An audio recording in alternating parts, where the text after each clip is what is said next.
Once upon a time, there was a girl who hadn't seen her mother in 7 years.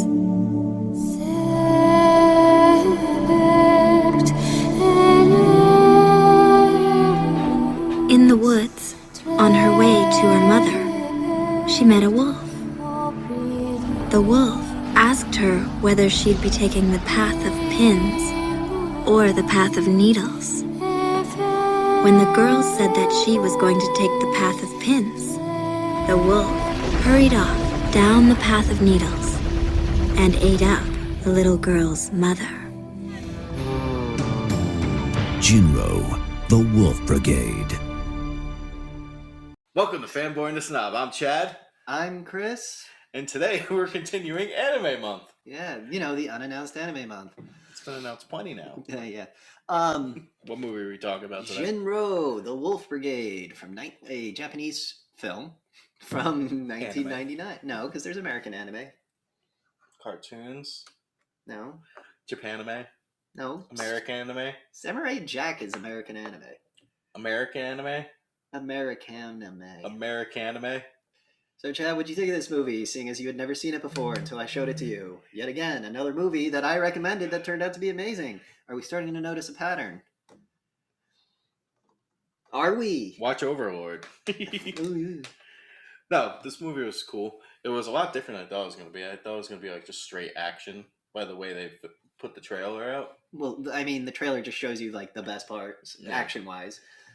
But the story is super it's set in a dystopian Japan, right? Yeah, where they have like pretty much two. So basically, Hitler won World War II, right?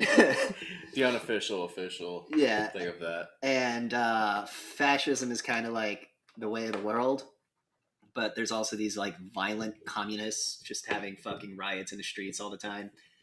And the movie opens with a riot, and they're like firebombing the regular cops. Yeah. And the regular cops are just like spraying them with hoses and yelling at megaphones, and they're like, "What the fuck? We can't handle this. Call in the Special Panzer Corps."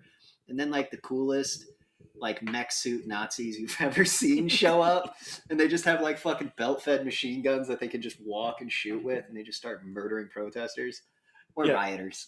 The beginning of this movie definitely shows like it's how horrifying it would be to be in like an actual protest like that. Yeah. Like a police officer or just like Yeah, because you see the people. cops bashing in people's brains, and then the next scene you see cops getting lit on fire with a Molotov, and they're like screaming in pain, and you're like, oh so god, the animation in general, just showing like the facial expression. And you're like, oh, so nobody's the good guy in this scenario. Yeah, pretty much that's the theme of the movie. Yeah, but I totally agree with the guys in the Nazi mech suits, because like, I want to be one. They look cool. Killzone definitely ripped them off on that. Oh, for sure. Yeah. Just the red eyes and the Nazi helmet and the gas mask. It is very cool looking. And the fucking giant shoulder pads and like the breastplate and stuff, and they like, and they don't like. They're shooting like a fucking MG42, and there's no recoil. Yeah. So it's like a hyper accurate machine. It's so cool. Yeah, pretty much the beginning of the movie starts out with all that happening. Then they have like the underground extremists. Like, we follow this one girl who's trying to deliver an improvised explosive that could, I think it leveled a city block. It was like a huge fucking explosion. Yeah. And so we're just following her story, and we see like the revolutionaries, and you're like, this is the main character. But she's not. It's the guy in the Nazi uniform, because he's tasked with following this girl, like joining the cell and then executing her and the terrorist cell. But he winds up falling in love with her. Right? Well, that's the girl. First girl blows herself up. Yeah. Oh, first girl does blow herself up. Yeah, there's the scene and where that they're running fucks through with Jin, main character's head. But the beginning of the movie starts out with, after you see all like the chaos at the beginning, you see like the big mech suit guys be like, we're not going to go yet, we'll go soon, because they're letting the police handle it, because they have the whole thing where they have like an agreement where they co-police it, but they can't go in like territory and like overstep their It's kind of like state. It's like the feds and they're called the Capitol Police. Yeah, it's the feds and the local police, and the idea of them not wanting to go in is they want to be like, let's see how bad this could get, so we become the main police force. Yeah, so they end up going into the sewers, following the people, and our main character Fuse finds the girl, and he doesn't shoot her. He doesn't shoot her, and he's just like, why are you doing this? And she just pulls the fucking string out and blows up. And doesn't he get covered with like body parts and blood? He gets hit into the explosion, and he only Yeah. comes out with like a slight concussion, like some bruises. Because those fucking Nazi mech suits are so cool. Yeah. They're so cool. I know it's not right to say, but flash a picture of them and let the fucking audience decide. Yeah. But then there's the next scene where you see all them kind of there. He's getting like court-martialed, right? Yeah, he's getting. Well, you see him like running around the track, and they're like, "Oh, he's only having this like injuries." He's like the best soldier we've ever had, but he hesitated. He must be compromised. Blah blah blah blah blah. They're doing like that thing. Should we send him to prison? Should we keep using him? What do we do? And so they keep him, but he gets punished. But then he goes back into it and fails training exercise. Yeah, on purpose. Oh, that scene was so cool too. Where he busts through the door in slow motion and everything. Yeah, and the trails from the eyes. I wish they did that more in the movie. But dude, no, because if you use it too much, it loses the effect. Yeah. It was cool when you saw it and you remembered it, but if you saw it like 30 times, you wouldn't care. Well, referring to who we were talking to with the girl, he ends up going to the little memorial thing where they have like the incense and all that stuff burning. Yeah. And he sees a girl crying there, and he walks over to it, and she looks over. She looks just like the girl that blew herself up. So she's the sister. Yeah. And they fall madly in love and live happily ever after.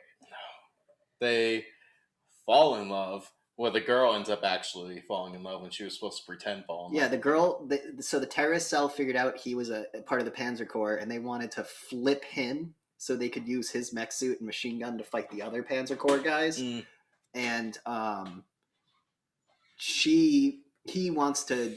Or he's been tasked with finding the terrorist cell and eliminating each member one by one in a fucking glorious spray of bullets. Yeah. So, like, they're trying to flip each other. He's trying to get information. He's trying to be like, hey, maybe I can help you be a terrorist. And then she's like, you love me, right? You shouldn't be a cop anymore. Be a terrorist. That was the sad part, like, towards the end of the movie. She's like, let's just run away. And he's like, I have one more thing to do. Yep. And then we could just run away. We could forget about all of this. Then he, like, baits her down into the sewers again where she gets caught. And they have, like, the slow reveal where he starts putting the armor on. And he's like, I was like it all along. So No. They have him because they're going to do one more mission. And they need him to put the armor on because they want him to fight the Panzer Corps. And as soon as, like, the guys run out, that's when he instantly betrays them. In front of the girl, she's like seeing him put the armor on and everything. Oh, yeah. And she sees he goes from like normal face to like just dead. Yeah. Completely stoned, like laser focused. I'm about to kill 30 people. I thought he was going to blow her away right there. Cause they just see him, because they're always just holding the guns like this. It's always like this. And he just slowly lifts it up like... Yeah, like how the Gundams would do that. Oh, that was so cool. I know. And then the whole movie is basically a fun play on Little Red Riding Hood. Yeah. Where the whole time you're trying to figure out who the wolf is. And who Little Red Riding Hood... Because the girls are called like Little Red Riding Hood in the thing because they're just like the bait and switch and all that. They wear hoods and they run around and they bring bombs to people. Yeah, and they're little girls. Yeah. And so like they go to a museum and he has that dream about her getting ripped apart by wolves and stuff like that because like he's like starting to fall for her and he doesn't want to throw her to the wolves kind of thing. This movie does a weird thing. Like, does he actually truly fall in love with her? No. And he just... Because they show him having the dream and everything. But the big reveal is... Is that him being like, yeah, it's going to happen? Well, no, it's just he was the wolf in the dream. It wasn't like, I got to save her from the wolves. It's he was the wolves ripping her apart. Because at the beginning of the movie, they were playing off like kind of a post-traumatic stress type thing where he was like traumatized from the explosion and everything. Yeah. But then you find out that's just a fucking cover. Yeah, that's what I mean. He was playing him from the get-go. Yeah, this movie has a lot of stuff that at the end you're just like, wow. The very end of the movie, you're like, oh, I get everything that just happened, and that's horribly depressing. Oh my god, this is such a sad movie. He fucking kills her at the end. Yep. Yeah. She's begging him, please, you don't have to do this, and he's just looking like straight over her head and shoots her in the gut with a pistol. Yeah. Which is a horrible way to kill someone. Yeah. Let's talk about the animation real fast, because... Again, almost perfect. Watching this, like, the way they cock the guns and everything, which plays great with the fucking sound. Porn. There was so much gun porn in this movie. I remember there was just a scene where the first time I actually heard the sound, like, it was in the protest scene, you see the riot shield just fall and the clunk on the ground. The way they animated it, splashing and, like, just the sound, it felt like you were watching. And this isn't like same face anime, you know, like No, this is, like, the expressive as shit. wide eyes, the no nose, and the oversized. No, this is like they tried to draw normal people. Yeah. Just the sound was ridiculous. What about the guy with he puts the grenade on his rifle and he shoots it at him and it misses just past his shoulder and the explosion comes out from behind him and he's like trying to look through the smoke and then you just see the red of the eyes and then you see the muzzle flash of the machine gun and it was just like, goddamn, the guy's like, blah, blah, blah, blah. Just like every way they drew everything, you could feel the impact. It looked real. You could feel like how it would be if you were actually just cocking it. Chambering around in the pistol in the Luger when he pulls the two things, he just pulls the slide back real quick and you hear like that satisfying like slide and click and you're like, yes. Even the explosions were just like so they were loud, yeah, but good. That's why I'm saying this movie had to have won like sound. It won. Stuff. It was released in 1999 and it kept winning awards up till 2001. Like it was like, I feel like even if you think it's a slow, boring movie, just watch it just for like the beauty and the sound design. It's alone. Not. If you think it's slow and boring, you don't like. You don't. Yeah. You've never read a book. You're a Michael Bay fan. Yeah. Bunch of stuff going on at once in my costume. Right. Fucking hate Michael Bay. And then a meteor's like. And he's such an asshole. But he does know how to make explosions. Yeah. I couldn't tell what the fuck was happening in that Transformers movie, but there was a lot of screaming and explosions. Yeah. But the explosions in this movie are beautiful. Yeah. I could tell exactly what was happening. Or what the way they tell you, this movie tells you a story and then at the very end goes, I lied. And you're like, oh damn, you did, you got me. You original M. Night Shyamalan over here. The tweets. Wait, so he was a bad guy or a good guy, depending on how you look at it? Because, I mean... Like, if you want justice. Like, when they're talking about, like, how since Japan adopted this fascist lifestyle, like, people are living longer, nobody's hungry, fucking science is exploding and stuff like that, but the people are mad because they don't have freedoms. Yeah. And it's just like all the people in charge are like, I don't get why the fuck they're complaining. Their lives are a billion times better now than it was before. But they're not doing it. Yeah, and then, well, the communists in the street are like, we got to kill the rich people because that'll make everything better. And then... that scene was brutal. Yeah. They do a lot of world building in that movie. And if you're just kind of like watching it, not thinking about it, they explain exactly how everything wound up to that moment of that protest. Like, they explain how everything wound up to the opening scene. Which is neat. Yeah, so it's definitely a surprise. It's 100 times different than I thought it was going to be. What were you expecting? I was expecting more of like a action movie. Like a sort of a Stranger kind of thing? Not even that, just like super mech, like cops fighting other things. Like drug lords and stuff? Yeah.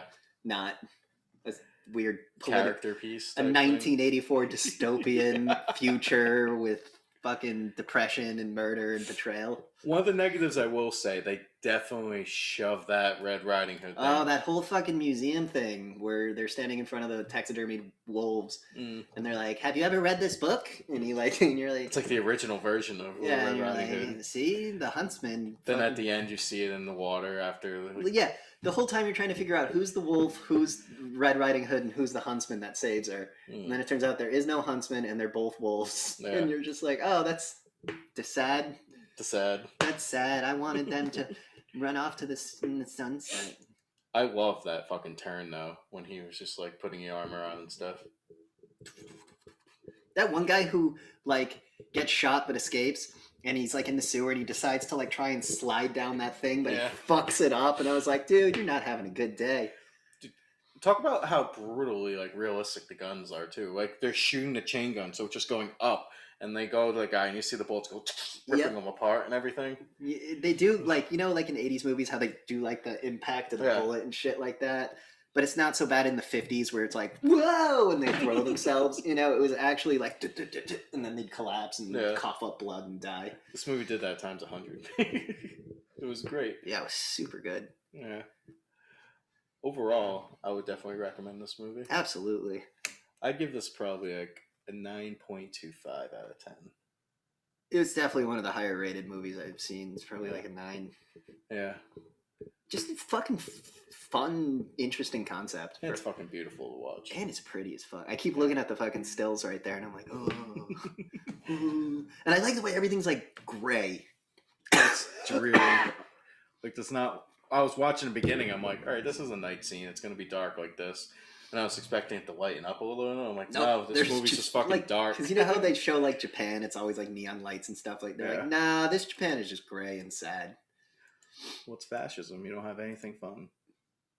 You get guys in mech suits killing people. That's pretty fun. Yeah, but you don't get to wear the mech suit. I should. It'd be so cool. I would, if I was born into that universe, I'd be like, might as well join the winning team. You know. Do you have a smaller version of the mech suit for me? Get any that? Well, no, they're all Japanese people. No, then again, Fuse's like 6'4". Like that guy's a giant. Yeah. He's taller than every other character in the movie. And like average Japanese people are like our height, so he's got to be like 6'1", 6'2". He was fucking brutal in the movie. So cool. Faked PTSD to murder a girl. Yeah. So awesome. Well, let us know if you've ever faked anything like that. To murder a girl. Don't forget to watch this movie because it's really good. Really good. We recommend it.